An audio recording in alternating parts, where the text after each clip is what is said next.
Oke, Mas Adi, kalau dalam analisis Anda, apa dampaknya dari prinsip zero enemy yang sedang diterapkan oleh Pak Prabowo ini? Ada dua hal ya. Pertama tentu kalau semua partai politik menjadi bagian dari koalisi Pak Prabowo, entah menjadi kabinet atau tidak di dalamnya, tentu ini kan menjadi modal sosial yang cukup baik ya. Betapa implementasi kebijakan politik Prabowo Gibran di 5 tahun yang akan datang mestinya relatif mudah dan relatif gampang.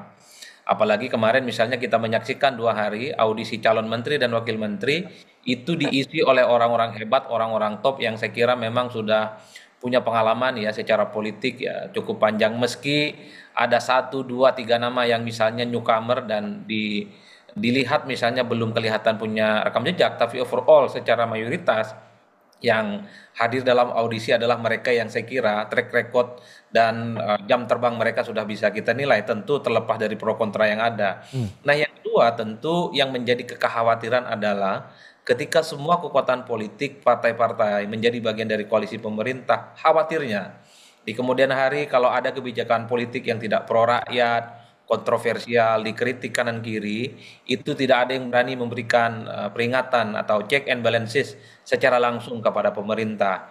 Karena kita tahu bahwa satu-satunya yang bisa langsung bicara kepada menteri, kepada presiden, kepada eksekutif adalah kawan-kawan anggota dewan.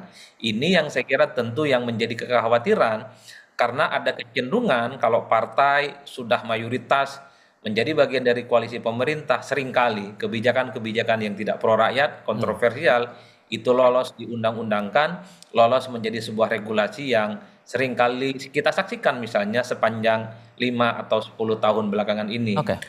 Oleh karena itu, Tifal, harapan terbesar saya, sekalipun partai politik menyatakan tegak lurus dan mendukung secara penuh Prabowo Subianto dan Gibran Rakabuming Raka, tentu kalau ada kebijakan-kebijakan yang dinilai kontroversial, misalnya soal kebijakan menaikkan harga BBM, tarif Hmm. dasar listrik, soal hutang, kalau ada yang protes, ada yang resistensi, mungkin kawan-kawan DPR dan partai politik sekalipun menyatakan dukungan kepada pemerintah bisa menyampaikan kira-kira apa solusi yang terbaik untuk bangsa dan negara ini.